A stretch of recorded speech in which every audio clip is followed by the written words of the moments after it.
Very good afternoon to all. I welcome you all for the webinar on Internet of Things, Fundamentals and Applications, organized by Department of Information Science and Engineering in association with Computer Society of India. So I take this opportunity to welcome our today's chief guest, Shri S.N. Nagaraja sir, Secretary, National Education Society, Shivamogga, to this webinar. I welcome you, sir. I also would like to welcome our principal, Dr. Manjunatha, to this particular webinar. I welcome you, sir. I welcome our beloved HOD, Dr. Sanjeev Puntyar, to this webinar. Welcome you, sir. I welcome our today's resource person, Mr. Benak Patel, to this webinar. Welcome you, sir. Thank you, sir. Good afternoon. Yeah, thank you. I would also like to welcome all my dear friends and colleagues of our Department of Information Science and Engineering to this webinar. I welcome you all once again. And now, the most importantly, I would like to welcome all our young minds, our third semester students. I welcome all of our third semester students to this particular webinar. I welcome you all. So now, I would like to introduce our resource person, Mr. Benak Patel. So, Mr. Benak Patel did his BE in the branch of Telecommunication Engineering, JNNC Shimoga, and master's degree from UVCE Bangalore, while receiving the TechWhip scholarship. So, apart from teaching, he is also a member of Internet Society Trivandrum chapter. He is actively involved in Internet Society Rural Development SIG activities, Indian Internet Engineering Society activities, and Youth IGF activities. In 2018, Mr. Benak Patel was shortlisted and received the fellowship to attend the Youth Internet Governance Forum 2018 held at New Delhi. He is also involved in making educational videos in YouTube channel, which is named as Digital Soup, which has currently around 600 plus subscribers. He was also a part of JNNC cultural team during his college days and represented the college for the cartooning competition. So he has mentored several projects under E-Yantra Ideas competition of IIT Bombay and KBITS. Mr. Benak Patel is currently working as assistant professor in the Department of Electronics and Telecommunication Engineering, JNNC Shimoga, with the experience of 10 plus years. So I once again welcome you, Mr. Benak Patel, sir. Thank you for having accepted our invitation and to be a part of as a resource person in this particular webinar. Thank you. Thank you, sir. Now, Thank you. Yeah, thank you. Now I would like to ask our chief guest, Shri S.N. Nagaraja, sir, Secretary NES Shimoga, to address the gathering. Over to you, sir. Good afternoon, all. It's very nice to be with you all today afternoon for this webinar on Internet of Things, which is being organized by Information Science Department, JNNC. This IoT is one of the most talked about technology today because of its wide range of application in day-to-day life, be it the administration or for the manufacturing or for life science or for agriculture. So this finds its application in almost all the walks of life, and it sort of transforms our day-to-day objects into smart objects. In that way, the technology, it's a growing technology, and the future of the technology is IoT. So it's very nice to have such a wonderful webinar on IoT. And of course, IoT has its own challenges. I mean, it's an offshoot of technology rather. And the security is one issue that needs to be addressed in IoT. And I sincerely hope you will all get a very good insight into this Internet of Things technology, so that on this platform, the knowledge gained on this platform will enable you to gain more and more knowledge and its applications, so that you can excel in academics and problem finding solutions for many of the problems that is being addressed by the society as such. So with this, I wish you all the very best. Have a nice webinar. Thank you. Thank you, sir. Thank you for your wonderful words and inspiring words. I hope our students will surely take this to the next level in reaching the expectations. Thank you, sir. Now, I request our beloved HOD, Dr. Sanjeev Kuntayar, to address the gathering. So, good afternoon, dignitaries, Sri S.N. Nagaraja, Secretary, MES, Sri Professor Manjunath, in charge of Principal and Dean Academic, Mr. Akshay MJ, Coordinator of the webinar program, Mr. Benak Patel, Resource Person of the today's webinar, and my dear students, and the teaching and non-teaching staff of the ISC department. I welcome you all. You know that in the today's Internet of Things, there are many informations, many devices are small devices are available through which we can get the data, collect the data, and share the data. So because of these small devices which can be connected through Internet, and we can gather the data and communicate to the real-time applications wherever we are there. From suppose if I am there in home, I can switch it on my if I'm in office I can switch it on my computer in my home, and I can make the things, get it ready when I reach to the home. So like that, many applications are there where we can sense the data through these sensor devices, and as well as we can communicate to the required applications through the internet. So because of all these technology outcome nowadays, so this Internet of Things are very much required, and the fundamental knowledge of that, and as well as what are the applications that are required for this, as very much required informations that are present days. So in that context, the Department of ISC has arranged a webinar on this particular technology. So I request all the students to make best use of that and get benefited with this program. So thank you one and all. Thank you. Thank you, sir. Thank you for your inspiring words. So now I would like to present vote of thanks, after which the technical session will continue. First and foremost, I would like to thank our NES management, National Education Society Shimoga, for always encouraging the events to be conducted in our college. Thank you. Thank you, sir. I would like to thank our beloved Principal in charge and Dean Academic, Dr. Manjunath sir, for encouraging us to continue conducting the events like this in the department. Thank you, sir. I would like to thank our beloved HOD, Dr. Sanjeev Kuntayar, for motivating and encouraging to organize the events in the department. Thank you, sir. I thank today's thank you, sir. I thank today's resource person, Mr. Benak Patel, for accepting our invitation to be a speaker for this webinar. Thank you. Thank you, sir. I thank Computer Society of India, with which the event is jointly organized with in association with.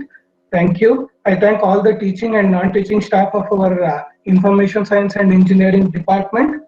I thank all our third sem students for attending this webinar. Thank you all. Now I would request Mr. Benak Patel to continue with the technical session. Mr. Benak Patel, sir? Yes, sir. Yeah, you can continue, sir. Okay, everyone. I'm Benak Patel, and I'm working as assistant professor in the Department of Electronics and Telecommunication Engineering, over 10 years of experience. And I'm very glad to present a webinar on this topic, where by the end of this webinar, you would get to know what is IoT, or IoT is an acronym for Internet of Things. And you'll also get to know about its fundamentals. And you'll also get to know about some platforms like Tinkercad and Proteus, as well as Q Emulator. So you'll get to know a lot of things over this session, hopefully. So before we start, I would like to thank our Akshay sir as well as Sanjeev Kuntayar sir for identifying me and giving me this opportunity to give a webinar presentation. And a round of applause to all of you, that is students of ISCE, for investing your time in this webinar. So without wasting any time, without any further ado, let's get kick started. And I would like to inform you that please keep your mics in mute state because for smooth conduction of this webinar series. Later, whenever I ask any sort of questions, I want you guys to reply in the chat section. Okay, fine. So I'll enter into presentation mode. Hello, Benak. Yeah, I think it has started presenting now. Yes. Yeah, now it is visible. A black screen is visible. So in this webinar, we'll be going through topic IoT fundamentals and application. So this is the overview of the topics that I'll be covering. So initially we'll start with the introduction to IoT, followed by history, IoT protocol stack, sensors and actuators, development boards, followed by project example. I'll be taking you through 2 project examples, followed by Tinkercad, how to make use of Tinkercad using your web browser, followed by Proteus IDE, where we'll make use of Arduino library files, followed by Q emulator, and this is specifically for Windows. And later, let's see whether we can have a quiz session. So I hope, so if you have seen any of this series, please do type yes in the comment section. If you know or if you can recognize any of these series. So this was this series was Small Wonder, and this is Richie Rich, and this is Jetson. So please do type in the chat section. So if you have seen this, can I get any reply from any of the participants? Benak sir, many of them are typing in the chat. Okay, sir. Okay, sir. Well, sir, let's continue. Okay, right now, if you have seen this, so this series had a lot of things in it. So Small Wonder was a series wherein we had a bot that which was that which was the main character, and in a similar way in Richie Rich, we had this Richie Rich character who made use of a lot of electronic gadgets to control or in order to safeguard his money from enemies. In a similar way in Jetson, we had this robot, so that which was helping and cleaning and all and preparing food. Okay. So this idea is, the idea of IoT is not new. So people had thought of this way back earlier. And only thing is that they didn't have the technology in order to make use of it. So, but as technology got advanced, so people came up with wonders. And similar to that of Small Wonder, so we are having this Sophia. So this is an AI bot. So right now it has got citizenship in UAE. In a similar way, if I think of this Richie Rich smartwatch, so right now you all have the smartwatch on your wrist where you can get to know about your heart rate, you can get to know about your the number of steps that you have walked, as well as your whether you are healthy or not. So in a similar way, we do also have a lot of robots that which does the household activities like cleaning, washing, and all. Okay, what not? So what's IoT? So here, before I get into definition of this IoT, I can take the example of a simple watch. Simple watch, and right now this watch is no longer a simple watch. So basically, it's a watch that which has got sensor in it. So sensor is nothing but it's a combination of 2 words, sensory and organs. As human beings have sensory organs like eyes, skin, or through nose we can sniff, or through we can hear things. In a similar way, what people thought was to build sensors, and these sensors are attached to these devices. And so basically your wristwatch or the smartwatch, it's no longer your normal watch. Right now it has got updated to a smartwatch, and this smartwatch through this sensor will collect all the data. So after collecting all this data, what it should do with this data? So because your wristwatch has very small battery capacity, so it cannot do all the processing all by itself. So it has to push all the data that which it has collected back to the cloud. So if you are using an Apple smartwatch, so you might make use of its own cloud facility like AirCloud, or if you are using Mi Band, so that which is of Xiaomi, so they might go for their own separate cloud by the name Mi Cloud. So in a similar way, as the company differs, they'll be having their own cloud, and all the collected data from the sensor will be pushed over to the cloud. And back in this cloud is where all the data will be analyzed. And right after analyzing the data, so if at all, if some deduction has to be done over the data, it will be done. Everything pre-processing and analysis will completely happen over the cloud. And right after analysis, the end result, we want some end result. So that end result will be given in the form of a neat record or a neat report that which has all the parameters listed within itself. And just by going through that report, we can get to know how many steps we have walked or what is our heart rate and all. Okay, now, so IoT is nothing but it's as simple as that. So only thing is, it's a device that which is having some sensor in it, and in turn that sensor collects data. And where should that data go? It should go to the cloud of its respective cloud, and back in the cloud, everything that is pre-processing and analysis will be done. And right after analysis, a report will be generated, and that report will be generated back to its user. Or it need not to be just user, it can also be sent to the family doctor and all. Okay. So what is IoT? IoT is extension of internet connectivity into physical devices. So basically, because all the collected data has to be pushed over to the cloud, we need to have internet connectivity on our smartwatch. And smart and connected devices communicate over internet. So this is how we'll be pushing our data back to the cloud. So due to this connection, they can be remotely monitored and controlled. So thereby, a family doctor who is sitting in some nursing home or in some hospital or some remote country can get to know about my health status. So thereby, what this IoT is facilitating us is, so we can make use of this facility of IoT anytime. So it can be daytime, nighttime, indoors, outdoors, or whether you're moving, you're running, or you're traveling.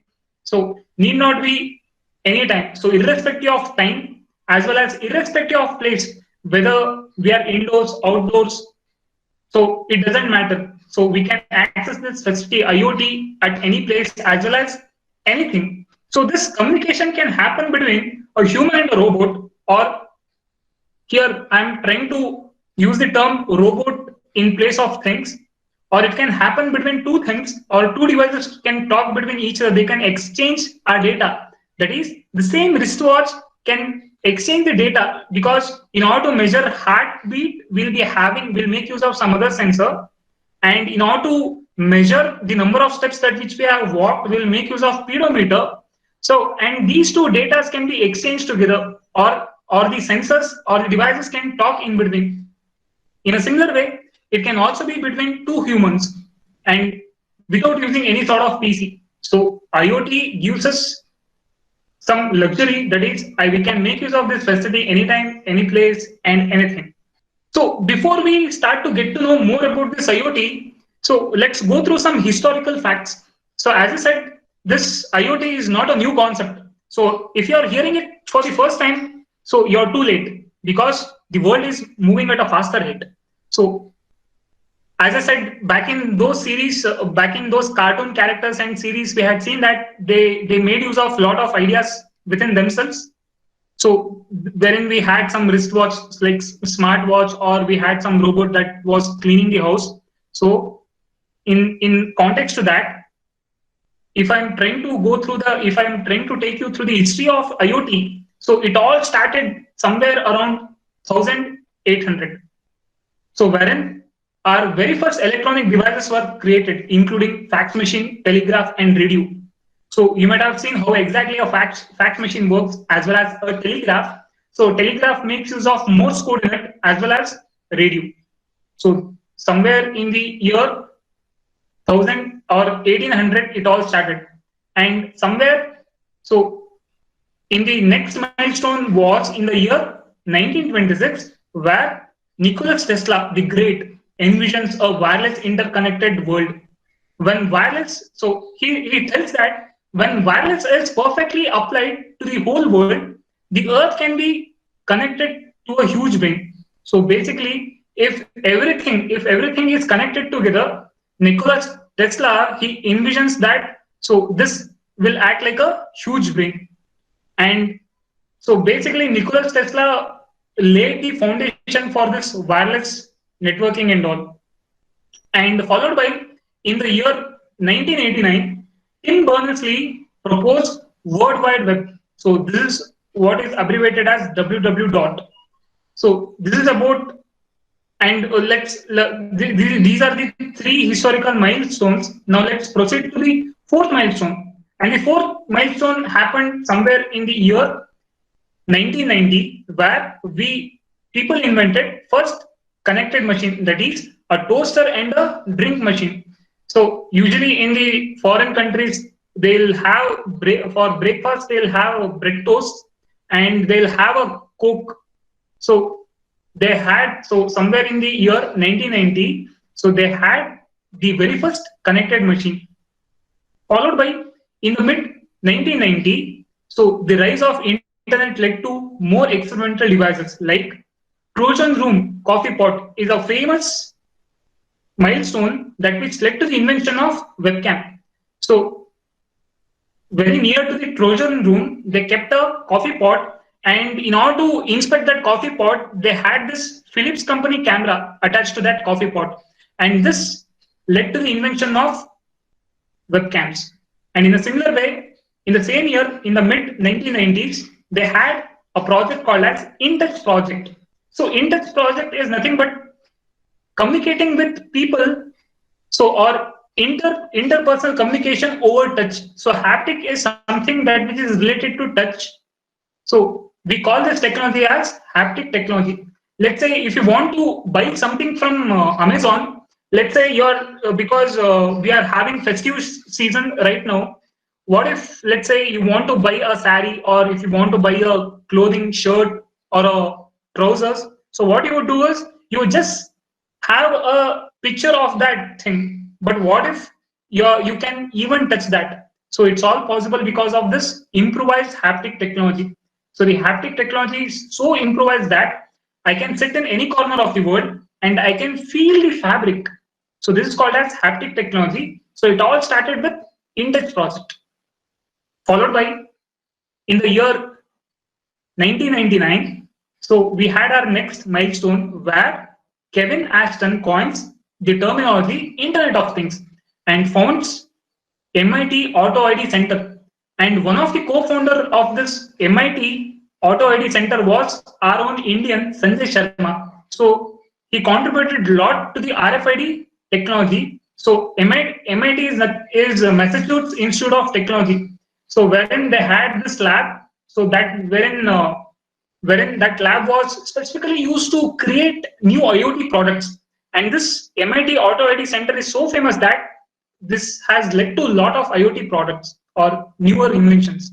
So this was the sixth milestone. In a similar way, the next milestone was in the year 2000 when LG announced the plan for first internet refrigerator.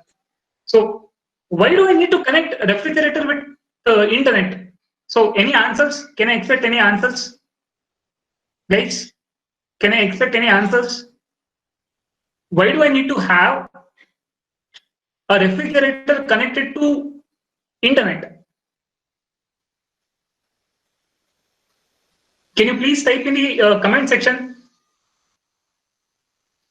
Why do I need to connect, or why did LG thought of connecting a refrigerator to internet? What you would do? Would you laugh at LG company saying that it's a not a good idea?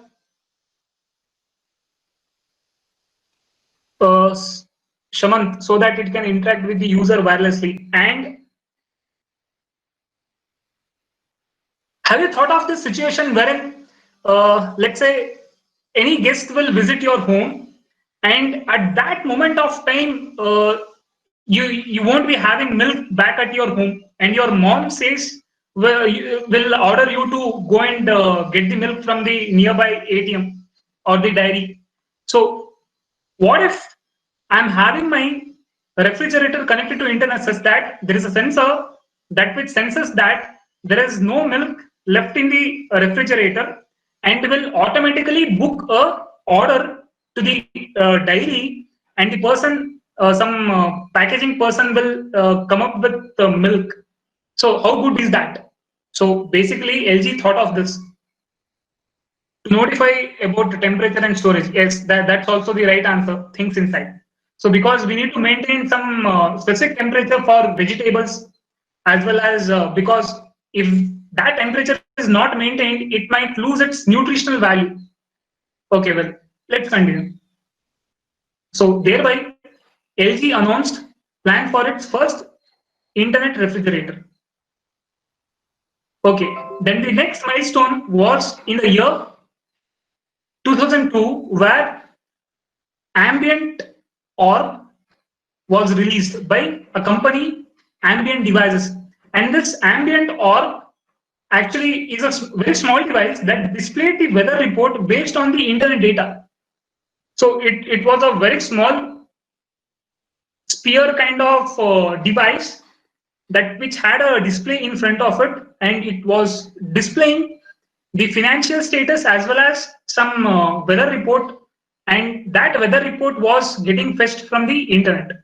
So this was the next milestone, and somewhere in the year 2005, the United Nations first mentions IoT in the in a published International Telecommunication Union report, where wherein UN mentions that IoT will be the next cutting-edge technology. And right after 2005, it was in the year 2008 where ISPO Alliance promotes the use of Internet Protocol, that is, IP is an acronym for Internet Protocol, in connected device. And this alliance is nothing but a group. Alliance is nothing but a group where IPSO is an acronym for Internet Protocol for Smart Objects. So basically, this is an alliance that which was formed for smart objects, and this alliance promoted the use of Internet Protocol in connected devices. All the IoT devices were supposed to make use of Internet Protocol. Then, in the year 2011, Internet Protocol version 6 was launched. And before this 2011, we were making use of Internet Protocol version 4, that which was of length 32-bit. But the thing is, somewhere in the year 2011, as more and more devices got connected to the internet, and we all know that if a device is connected to the internet, it should have its own IP address. So this IP address was getting it was getting decayed. So thereby, so what they thought was to go for an improvised version of Internet Protocol, and they named it as 6 because it made use of 128 bits. So 128 bits in the sense, if I have that power 2 to the power 128 bits, so its value will be somewhere around 340 uni-decillion. So this can be thought in a similar way to that of million, billion. We have this undecillion, so that which is 1 followed by 36 zeros. Just think about this huge number.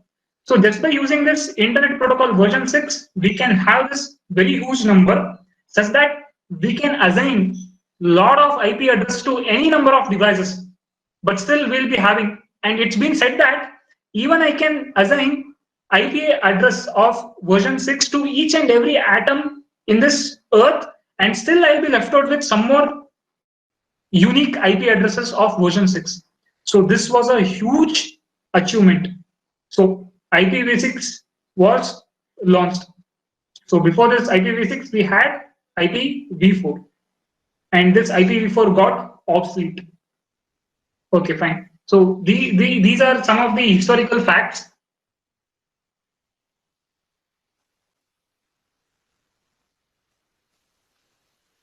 Okay, well, so these smart systems and Internet of Things are driven by combination of 3 things. What 3 things will make up or will drive smart systems or Internet of Things? The very first is sensors and actuators. So sensor is something that will sense the physical quantity and will store or will pass it on to the brain. And this actuator is something that which accepts some commands from the brain and it will actuate. So we'll go through all of this in detail. Followed by connectivity. So for connectivity, we can go for any means. So basically, I can think of this to be a sensor.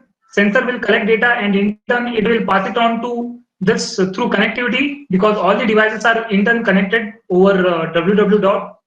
And in turn, processing will be done over the server or the cloud, and in turn it gives out some report. And finally, we the people are important, because you can invent anything. You can invent any kind of technology like time machine, but people has to use it, right? If there are no people to use your technology, what's the use? In fact, we'll be defeating the entire purpose. So we the people as well as the process should go hand in hand. So smart things, smart systems and Internet of Things are driven by these three pillars: sensors and actuators, connectivity, followed by people and the process.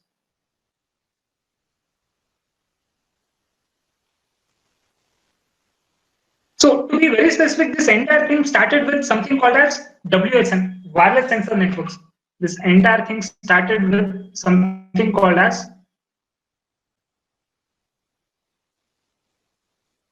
wireless sensor networks.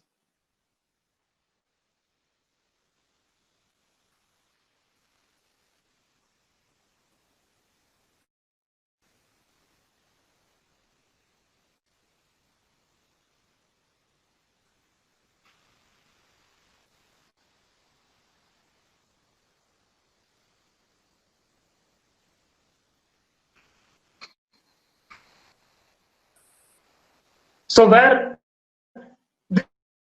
this then later, as wireless sensor networks got advanced,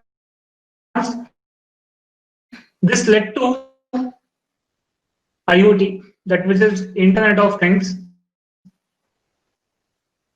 and in turn, because the world technology is so rapidly changing that this IoT is quite complex, and we call this as cyber physical systems.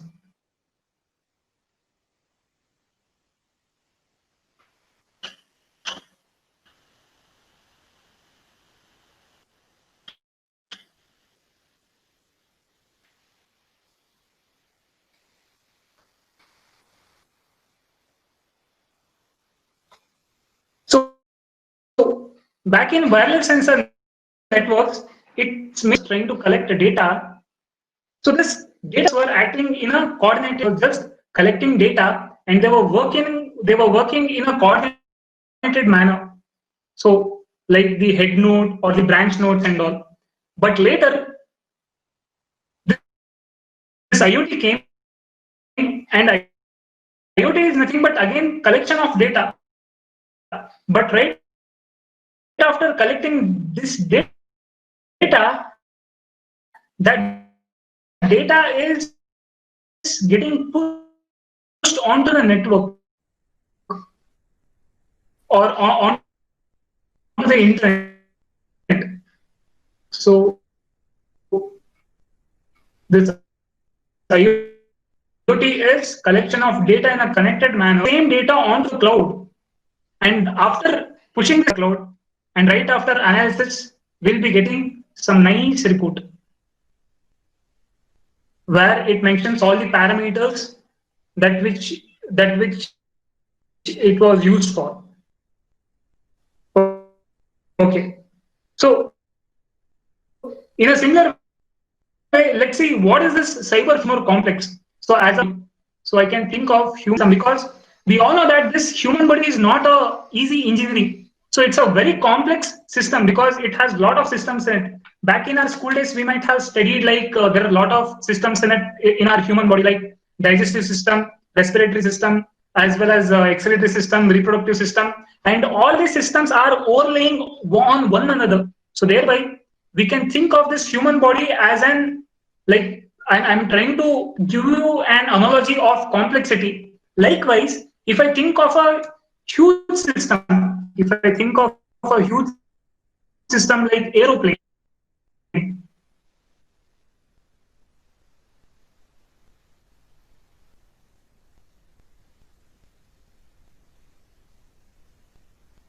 consists of lot of systems in it. Now tell me what all engineering branches are involved in this aeroplane. So I want you to put it in the chat section. Let me know what all things or what all engineering branches will make up this aeroplane. What all engineering branches can you identify if I take up an aeroplane as an entire system? Please put it in the chat section. Guys, I'm expecting some answers. I want it to be an interactive session. That's why I keep on asking. Or else, this being an afternoon session, we all know aerospace engineering, mechanical, yes. Aerospace, information science, mechanical, electronics, aeronautics, yes. What about the structure? What about the structure? Because the wing structure and all, it all depends upon the civil engineering. In a similar way, it also involves chemical engineering also in it, because for an aeroplane to take flight, it has to burn some fuel. It has to burn some fuel where I cannot just ignite that entire fuel tank. So it has to be controlled in a specific manner, for which chemical engineering branch is very important here. So we have a lot of engineering departments involved in a single huge system like aeroplane. Likewise, in an if I were to give one more instance, let's say if I were to control, or I want to control the temperature of IS department, specifically speaking, 301. Now, what will I be doing? If I were to, let's say, if I were to control the temperature, room temperature, now what all do I require? Can I have some answers? What all do I require? My motto is to control temperature of a specific room, centralize the ventilation, and right. What else? What else do I require? Thermometer, yes. So here we'll make use of something equivalent to that of thermometer. We'll make use of a sensor by name DHT, where we'll be measuring humidity as well as temperature digitally. So DHT 11 or 22 is a sensor that which will give me the temperature in digital form. Yes. Cloud connectivity and sensors. Yes. So basically we need to identify the sensor that which can measure the temperature, and right after measuring the temperature, it has to be sent over internet. It has to be sent over internet to some cloud where we'll be monitoring its temperature. And we would like to build a system such that if that temperature is exceeding some threshold value, it has to send some signaling so as to turn on the AC or the air cooler or air conditioner, whatever. So by that, we can control the temperature of that chamber IS 301. But what if I want to control the temperature of each and every room that which is in our college, Jawaharlal Nehru Engineering College? Then what should I be doing? Then the system is not so simple. So earlier it was just a single room, IS 301, but right now I need to compare. I need to control the temperature of each and every room that which is in the entire college. So there are a lot of rooms back in our college, and more the rooms, I got to make use of more sensors. More the sensors, I'll be collecting more data. More the data, more data processing or analysis should be done. And right after that, more reports should be generated in order to control the temperature. So if the same thing is interpolated to a higher thing, it can be thought of as cyber physical systems. It can be thought of as cyber physical systems. And this always has to happen in a real time. So that's one more condition.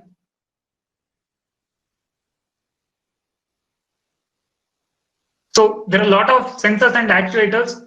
So starting from here, So here is where you can see that we are having water flow. I can measure, I can have a lot of sensors that which can measure the water flow as well as leaks and levels. So wherein you might have seen that maybe right now you're using back at your homes, that is automatic water pump will turn on as soon as if like overhead tanks level gets decreased over a certain value. In a similar way, we can measure the pressure as well as torque, for which we'll be using some strain gauges followed by electric and magnetic fields. And we can also make use of acceleration and tilt. And most of these sensors can also be found on your smartphones. Followed by, we can also have machine vision and optical ambient light. In a similar way, we can also measure, we also having a lot of sensors to measure position presence as well as proximity, followed by motion, velocity, displacement, as well as temperature, be it very high temperature, for which we'll go for higher resolution kind of temperature sensors, that which are basically used for industrial appliances, followed by humidity and moisture.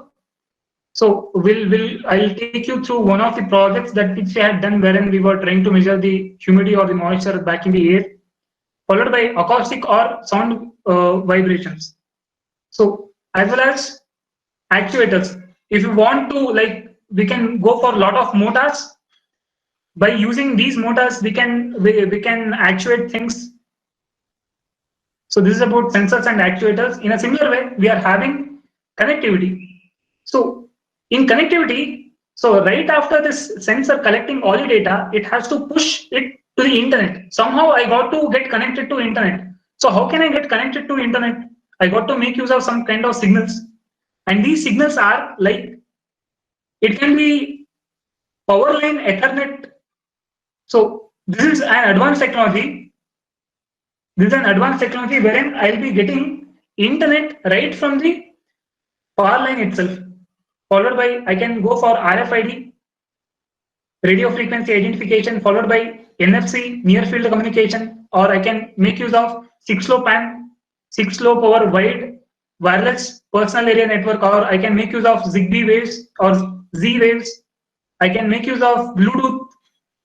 I can also go for this 802.11 Wi-Fi, or I can go for WiMAX, or as the distance increases, I'll also I need to go for some other technologies that which will cover larger areas. In a similar way, you can see that this communication can happen over PAN, personal area network. So personal area network is nothing but, or before to PAN, we are having something called as BAN, body area network. So all your wristwatches or any other similar kind of gadgets, they all fall under the category of BAN, wherein we'll be using some wearable devices in order to measure some some parameter.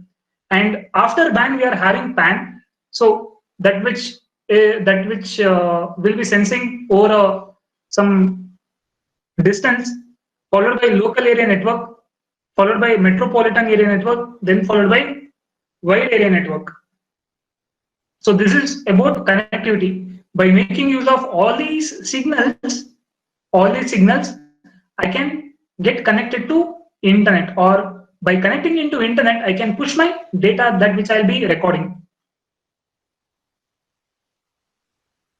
So finally, people and the process. So before Modi introduced Digital India, even though we had technologies like cashless kind of thing, apps that which promoted cashless thing, but still people were exhibiting some resistance in order to make use of all those apps.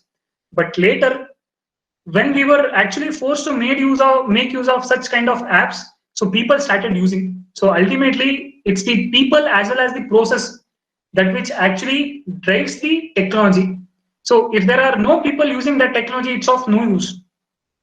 So because of that, you can see that both people as well as process go hand in hand. So people has to make use of these technologies, as well as the process should also deliver the needs of the people. So we have been seeing that our smart phones are majorly used for a lot of things. So there are a lot of apps in order to control some kind of devices, remotely control, or I can be at my home and I can turn on the system that is back at my office, or it can also be used for energy management as well as security. In a similar way, supply chain management. If there is some, so what we can do is recently you might have seen the huge increasing in the onion prices. So what if we are having some IoT kind of devices that which can like sense the sense the deficiency and can meet the requirement. So priorly, in a similar way, it can also be used in control and automation, followed by remote monitoring and maintenance, followed by analytics and cloud APIs. So there are a lot of cloud APIs that which are free of use. So for example, Google makes use of like Google has its own API called as Google Fit, that which is being used by a lot of companies in order to track the health condition of a person. So likewise, all these go hand in hand. So the major three pillars that which drives the technology is, the very first thing is sensors and actuators, connectivity, then followed by people and the process.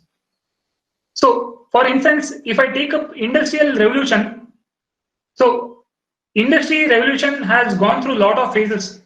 So before actually getting to know about industry revolution, let's see what was industry 1.0. Industry 1.0 can be thought of as a factory plus things, and back in that factory, all the things were done manually. So if I take up a car manufacturing company, everything was done manually. So be it painting, be it cutting the like the materials, the fiber and all, it was, if it is all happening all done through hand or manually, we were initially in this era, industry 1.0, and then came industry 2.0, that which can be thought of as factory plus things were done using electrical equipments. So in industry 2.0 is where we made use of the electric energy in order to drive motors and in order to drive things, and followed by we had industry 3.0, wherein it can be thought of as factory plus things done over electrical equipments plus things were connected using internet. And this industry 4.0 is factory plus things done with AI. And AI is where intelligence comes into picture. And when can I have this intelligence? By using sensors along with the devices and having internet connectivity, and later pushing all the data to the cloud, analyzing it, and followed by a nicely organized report. So this is industry 4.0, and currently we are in industry 4.0. And in a similar way, if I ask you, so this is an activity, where do we stand? Now I want you to analyze this thing. Where is our education system right now? Is it education 1.0 or 2.0, 3.0 or 4.0? And let me explain. I can think of this chalk and board as education 1.0 because this is a system wherein I am not using any kind of advanced technology. And I can think of education 4.0 as something that which makes use of augmented reality. So here is an volcano erupting, and here is where we can see all the labeling is being done. Now you tell me, where do we stand back in our college? Whether we are in still in education 1.0 or somewhere in between. So let me expect some answers. Where do we stand? Whether it's education 1.0, just chalk and board.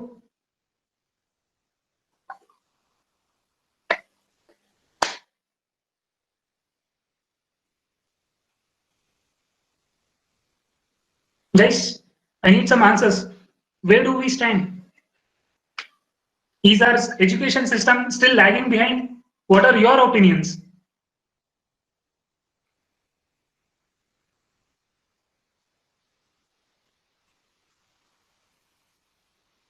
Just think over it.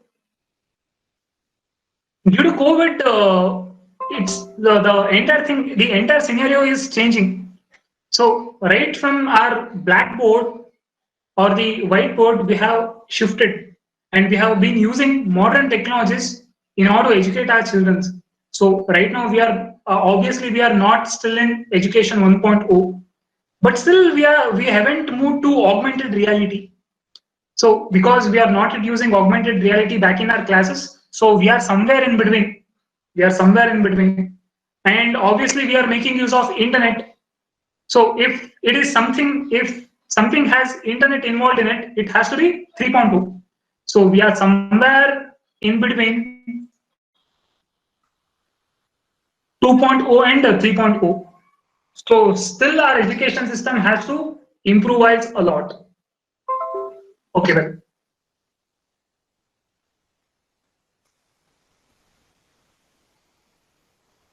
So in a similar way, as I said, the most of you might be using some Fitband, so that which can analyze whether we are a couch potato. So couch potato in the sense, couch means your bed, potato, you know the size of a potato, and basically this Fitband or the pedometer. Pedometer is a sensor that which is used in this Fitband, and pedometer is something that which will count your steps. And basically, this number of steps was concept was it got originated in the Japan in the early 1965. We know how Japanese people are, so they are far beyond the technology. Like they are the pioneers in any kind of technology that which we take. So somewhere in the year 1965, Japanese researcher led by Dr. Yoshiro Hatano determined the average person should take somewhere around 3,500 to 5,000 steps per day, and if that if they were to increase their steps to 10,000 steps per day, the result would be healthier and thinner people. Because by now we already know obesity will lead to a lot of problems, and even in the younger adults, we have seen this obesity problem. And this obesity problem will lead to something called as a lot of health conditions. Like it can be the thyroid kind imbalance and all. So it's usually preferred to walk. And in order to track how many steps we have walked, we are having this speedometer back in our Fitband. So this is how it shows. It can be like today's how many steps we have walked, or month wise or year wise. So as you can see, it's a very nicely organized report that which we'll be getting at the end. In a similar way, classification of speedometer determined physical activity. So if the steps were lesser than 5,000 steps per day, then the lifestyle is sedentary. And if it is somewhere in between this range, it's a low active. If it is between 7,500 to 9,999 steps per day, somewhat active. And if it is exactly equal to 10,000, then the person is a very active person. And if the number of states is greater than 12,500 steps per day, then that person is highly active. And usually this highly active people won't get sick because they'll be active, they'll have a fresh mind, they'll keep themselves busy with their activity. And in order to track all of this, we are having a lot of Fitbands of various companies using freely available APIs like Google Fit. In a similar way, we do also have a lot of instrument or devices that which monitors our sleep, because sleep is where you will get rejuvenated. So it's not healthy to just be active. So in order to be ready for the next day, we got to have a sufficient sleep.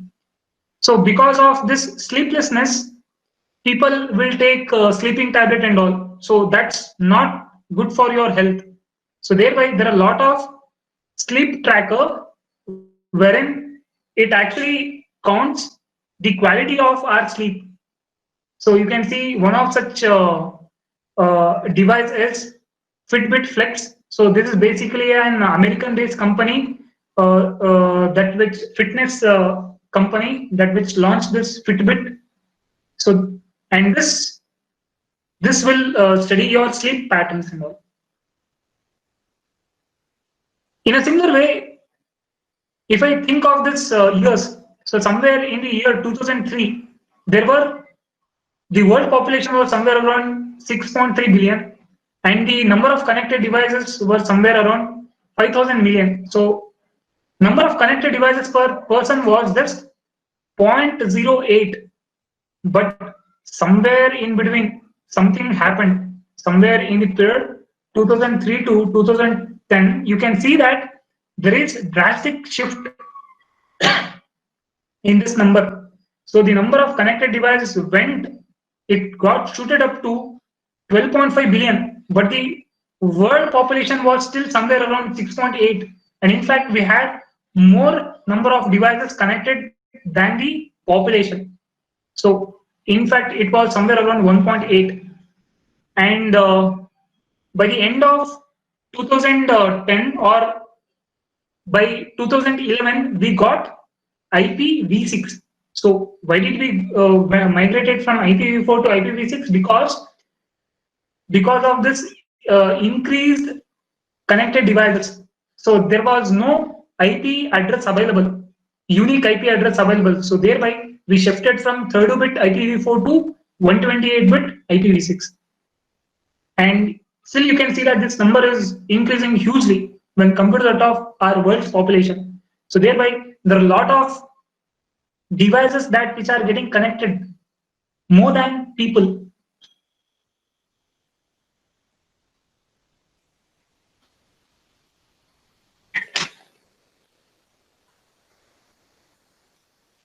So this is our protocol stack. So this is our OSI model. So OSI model is nothing but OSI is an acronym for Open System Interconnection Model. So it's a conceptual framework used to describe the functions of a networking system. So wherein we are having 7 layers, starting from physical, data link, network layer, transport layer, session layer, presentation layer, and application layer. But whereas in IoT protocol stack, we actually make use of only 4 layers mainly. One is physical layer, or we also call it as link layer, followed by network layer. So basically these two are interconnected in between, followed by network layer, then followed by transport, then followed by application. So here is where we'll get to know what kind of signals are to be used in order to connect devices data back to the internet. And in the network layer, we'll get to know what kind of protocol has to be used. And by now we have already migrated to IPv6 Internet Protocol version 6, then followed by transport layer. And in transport layer, we can get to know whether to go for TCP or whether to go for UDP. So if I want handshaking kind of signals, I'll prefer TCP. But if I don't prefer any kind of handshaking signals involved in between communication between two systems, we usually prefer UDP. Followed by application layer, wherein we usually prefer either MQTT or QAP. QAP is for Constant Application Protocol, and MQTT is one more protocol that which is majorly used in IoT applications. It's a very lightweight protocol, and this MQTT is an acronym for Message Queue Telemetry Transport. So because just by using these protocols, the overheads in the data transmission will decrease drastically. Because most of the IoT devices are battery operated devices, if the overhead increases, the battery life will decrease. So in order to save the battery juice, we usually prefer QAP as well as MQTT. And in network layer, we can either go for IPv6 or 6LoWPAN. So this is about the protocol stack. So before we start using any kind of, before we start to build any kind of IoT system, we usually rely on this kind of protocol stack, wherein we'll get to know what kind of devices has to be used. So because protocol stack is very important, because anything that you consider, be it cooking, be it anything. So basically in cooking, if you are trying to make rice, what you're supposed to do, you are supposed to first take rice, you got to wash it, and then you got to put it in your cooker, and you got to you got to bake it. So everything has its own steps. Likewise, we are having this protocol stack wherein initially we'll decide what kind of sensors to be used.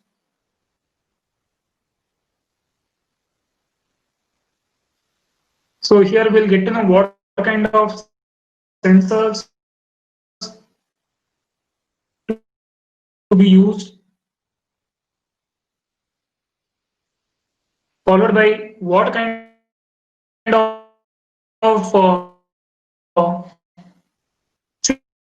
signals are to be used, or basically these sensors after collecting data will send the data. The brain is nothing but, if we see something, if we see a bull rushing towards us, because we are, if let's say we are assuming let's assume that we are wearing a red shirt.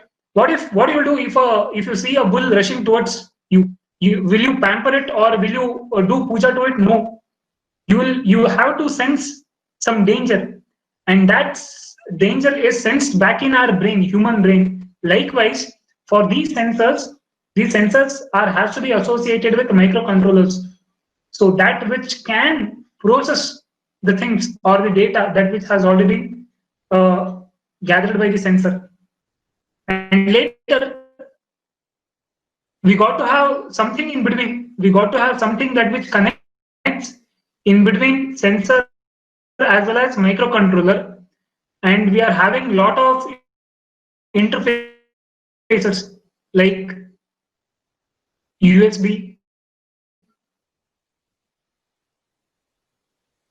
So USB is universal serial bus. In a similar way, we do also have I2C kind of protocols. We do also have SPI kind of protocols, where SPI is an acronym for Serial Peripheral Interface, and I2C is inter-IC communication.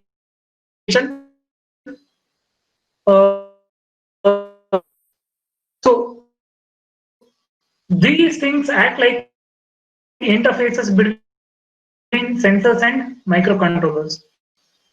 And the next thing is an Indian. So basically, so we got to feel proud of our invented this USB tech.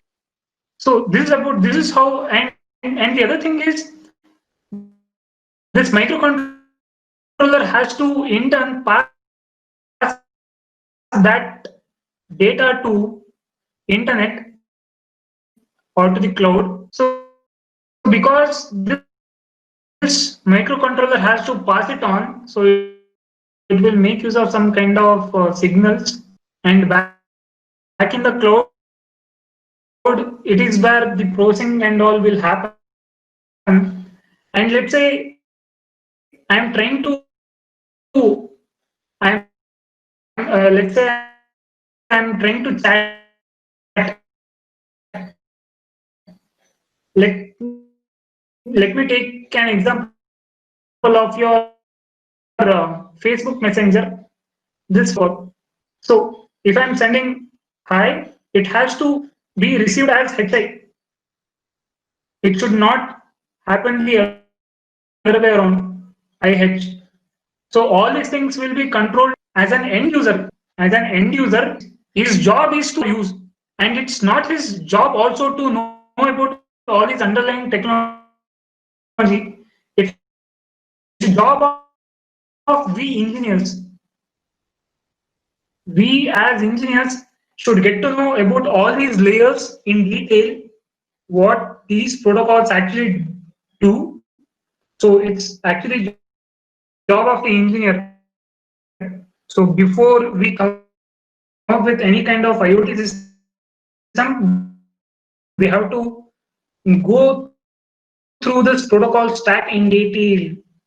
So before we start to work on any kind of IoT system, we got to choose what kind of thing has to be used for, what has to be used in the application layer. So let's say, let's assume that you are an agriculturist And I want you to tell me how can you apply this IoT to precision agriculture. So think over it and put your answers in the comment section. So because agriculture field is a field where we lack lot of funds. So the government is ready to invest its money in lot of companies, but it's not ready to invest it in farming, because farming is a sector wherein we cannot produce funds, because farmers are not that rich. Even they are rich, they are not ready to invest. So it's a very drastic condition of agriculture. So thereby, now let me know how can you apply, how can we apply IoT to, how can we apply IoT to agriculture? Let's say what all things we can monitor in agriculture. I'm expecting some answers in the chat. The very first answer would be to monitor the water level or the moisture level in the soil, followed by the NPK quantity in the soil, present in the soil, followed by there are a lot of things that wherein IoT can be applied onto the agricultural sector. Okay, moving on. Okay, there are a lot of projects that which we have done back in our college, but very few projects are very close to my heart. And this project titled Computer Vision Based Growth Monitoring and Automated Regulation System for Mushroom Cultivation is very close to my heart. And this was done by the students of ENC. So let's have a video of this. And in fact, we went to Coimbatore. That is where we participated in the regional finals, and we actually won a cash prize of 5,000 as well as a Pluto drone. Well, it's taking some time to load. So anyhow, I'll be sharing these this slide with Akshay sir. You can go through this video later because this project was done by your own seniors, passed out seniors. Okay, well. In a similar way, the other project was wherein we won second place in national competition, and this was for semi-autonomous tree climbing robot. And this robot was built using Firebird 5, that which has microcontroller Atmega 2560. And this is the YouTube link for the video. So you can go through these two videos later. Let's get to know something about Tinkercad. So if you are passionate about IoT and have cool ideas, and let's say you are not having enough money, that is no initial cost, but what you do have is a laptop, internet. Now, where do I start? So for this, the answer for this question is to go with Tinkercad. So Tinkercad is a very easy IoT development form where components are on the web and can build apps from a web browser. So there are a lot of components, ready to use components, and all I got to do is just drag and drop them. And we can download and run all these things on actual devices after simulating it. So all we need is an internet and a web browser. So let me take you through this Tinkercad. All you got to do is you got to open up your browser and you got to type Tinkercad. So this is where you got to get in www.tinkercad.com. In fact, it's taking time to load. Okay. All you got to do is you got to sign up for this Tinkercad, and right after signing up for this Tinkercad, you got to go to circuits, and right after getting into circuits, you got to hit on create new circuit.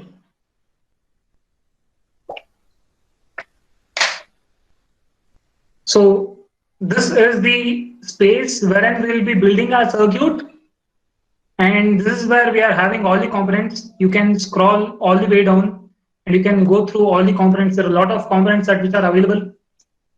And here, what I suggest you is, I want you guys to hit on these components, and right after doing this, you under starters heading, I want you to choose Arduino. Let me zoom in. So under starters, what you got to do is you got to hit on Arduino, And there are a lot of readily available projects over here.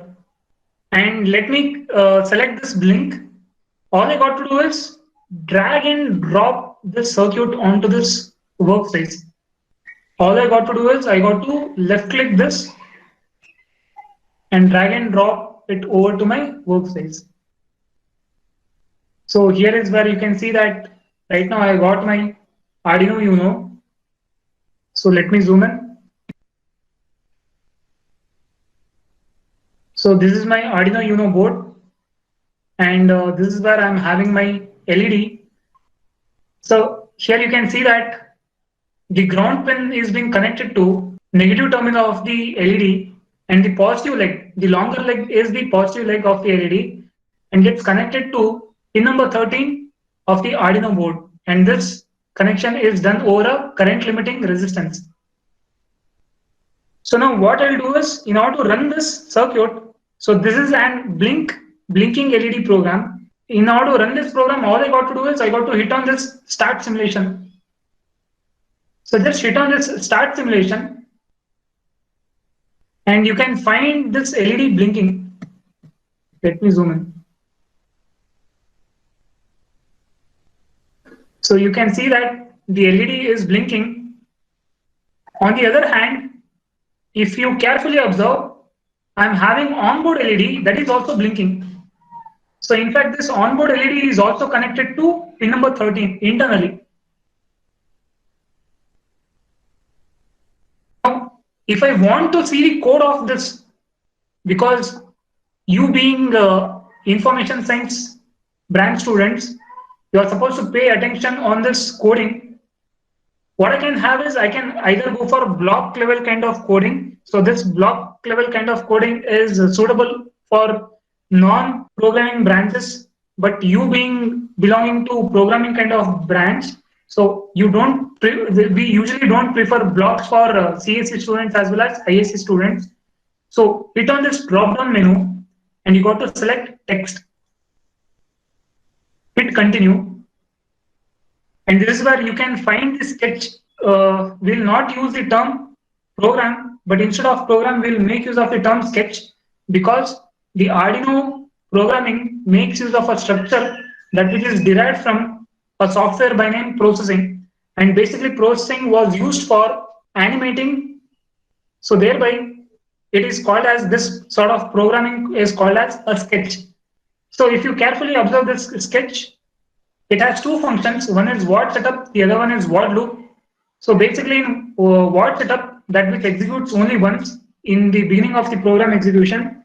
So by using this pin mode, I'm declaring pin number, digital pin number 13 as output.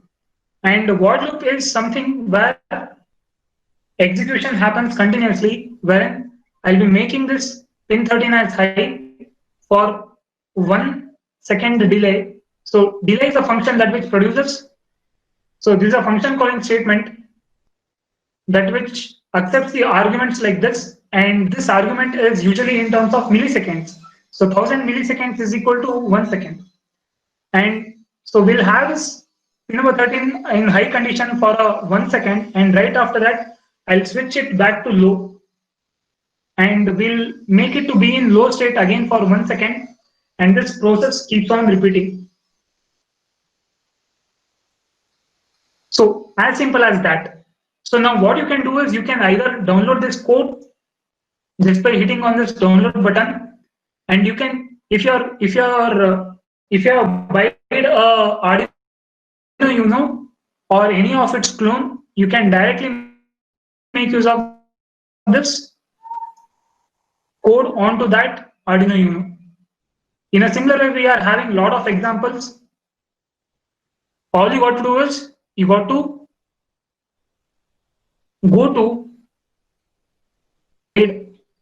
button, debounce, state change, detection, analog input, wherein we'll be reading analog signal from a pot, that is potentiometer. We can also read digital signals, and we can move servo motor, tone keyboard. There are a lot of examples readily available. All you got to do is you got to run this, make some changes onto the same program, or you can make use of 2 more sensors onto the same program. So you can do a lot of things. So this Tinkercad is so powerful that, so right after doing all this connection, if I hit on this Tinkercad logo, all my projects will be saved. So it's so powerful. So just if you're having a web browser as well as internet connection, that's sufficient. No need to have initial. So no need, like, if you're not having money, need not to worry. All you got to have is an internet and Tinkercad, wherein we can build things just over web browser. So this is about Tinkercad. In a similar way to that of Tinkercad, let's say you don't even have that initial cost as well as internet, then what should I be doing? So if I'm not having, let's say I'm passionate about IoT, I have cool ideas and I have no initial cost as well as no internet. So I got to work in offline. So where do I start? So the answer for this thing is to go for an IDE by name Proteus. So this Proteus is an utility. So I'll be skipping this. So basically this Proteus design suite is an electronic design automation EDA tool, including schematic capture simulation, and I can also produce PCB layouts from this. So why Proteus and all, you can go through this. So it's a, and let me tell you, this is not an open source kind of software. It's a proprietary kind of software. But still, if you want to make use of this, you can make use of a cracked version of the same software. And there are a lot of tutorials available over internet or YouTube specifically, wherein they have this direct link to download the cracked software. So usually I don't prefer the paid or the proprietary software. I usually suggest you to go with open source kind of software that which are free to use, make use of. But for time being, this Proteus is very handy because if it is open source, we won't be getting many of the features. But if it's a proprietary software, we'll have a lot of features. So you can make use of this Proteus and you can work with all these components where we can make use of, where we can import Arduino IDE library and we can blink LED, same as that of Tinkercad. And this works perfectly offline. We don't need any sort of internet. Only thing we need is Proteus EDA tool as well as Arduino library for that. That's it, job done. In a similar way, here is where you can see that in Proteus, we are trying to simulate the working of this. We have interfaced Arduino with 16x2 LCD display. In a similar way, we are having virtual terminal. And this is where we are having this LDR sensor. And we are trying to read this LDR sensor value over this serial monitor. And lastly, we are having something called as Q emulator. And this is specifically for Raspberry Pi environment. So Q emulator is a generic and open source machine emulator and virtualizer. So it's very handy. It's a so the next thing is, because if you are not having any money to buy a Raspberry Pi, all you got to do is you can download this Q emulator, wherein all you got to do is you got to hit on this link, sourceforge.net projects/rpi Q emulator for Windows. Just by downloading this, all you got to do is you got to run an executable file. Let me show you. So all I got to do is I got to hit on this. I got to run this batch file. So just by double clicking on this batch file, so this Q emulator will emulate the environment of Raspberry Pi. So no need to buy an actual Raspberry Pi in order to learn about its environment. All I got to do is I got to run this batch file. That's it. So it's taking some time in order to launch. So this is the Raspberry Pi symbol. So basically it was named Raspberry Pi because in earlier days, if you think of any computer manufacturing company, they are all based on a fruit's name, be it apple, apricot. So because they are all named after a fruit, so Raspberry Pi, that which was intended to promote computer science education in developing countries. Raspberry Pi is basically a United Kingdom based company. So this is the logo for Raspberry Pi.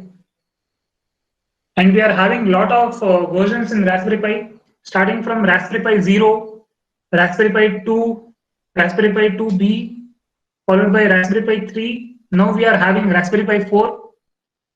And Raspberry Pi 4 is available in a lot of versions depending upon the DDR capacity, that's the RAM capacity. You can have Raspberry Pi 4 for 2 GB RAM, 4 GB RAM, as well as 8 GB RAM. So it's just a pocket-sized computer that which can do a lot of activities. So basically, they improvise the RAM capacity because in order to make use of these Raspberry Pis for machine learning kind of projects. I'll take 5 more minutes and then I'm just waiting for this thing to launch. So right now it's loading all its functions. When this entire loading is done, all I got to do is I got to type start X, where X corresponds to graphic mode. So right now we'll be still in, this is called as command mode. So we got to get back from command mode to graphical mode. And in order to switch in between, we'll make use of the keyword start X. And you can see that there are a lot of things written over here like ARM. So ARM is Advanced RISC Machine. So this ARM Advanced RISC Machine is so, and RISC is again an acronym for Reduced Instruction Set Computer. So because most of the IoT based products are battery based, and this ARM architecture is suitable for such kind of battery operated devices, be it any kind of handheld device, be your mobile phones, smartphones, they are all using this ARM architecture. Let's wait for a few more minutes. So all I suggest is that you start working on any of the projects right from your lower semesters. And there are a lot of funding agency back in-house as well as, there are a lot of like JNNC, RIC. We do also have JNN card that which actually promotes agricultural projects as well as rural technologies. You can also apply for funding from IEDC. And you can also participate in eYantra Ideas competition as well as eYantra theme-based competition. And just by participating in those competitions, you can gain a lot of knowledge. It need not be friends from your own branch. You can form a group with interdisciplinary kind of branches. And JNNC is winning a lot of prizes in IIT Bombay eYantra based kind of competitions every year without any fail. Okay, finally we have got, so finally we are over here, Raspberry Pi login. All I got to do is I got to type login ID is Pi, password is RAS, VERRY. So now it's asking us to type StartX, START, StartX, done. So by typing StartX, we can enter into or we can launch graphical session of the same. Okay, finally, because I've been running a lot of programs, it's taking a lot of time to load. So let it be. So later I'll be sharing all these slides. What I want you to do is I want you guys to download this Q emulator, wherein you can get to know about Raspberry Pi's environment. So start working on it. Hello, Benak. Hello, sir. Yeah, are you done with this? Yeah, sir. Because okay. It's taking a lot of time to launch. Yeah, I can understand. Yeah, I would again like to thank Mr. Benak Patel for this wonderful session. He has highlighted the different aspects of Internet of Things, right from the history of how this IoT evolved and leading you through the different projects we've done at JNNC, highlighting them and sharing the YouTube link with you all. Then proceeding with the Tinkercad, Proteus, and Q emulator. So thank you once again, Mr. Benak. Thank you. Thanks a lot. And thank you all for joining to this webinar. Please don't leave the meeting. I will be now sharing you the link for attendance as well as feedback form. Dear students, please be in the meeting only. Thank you again, all of you, for joining to this webinar. Have a nice day. Thank you.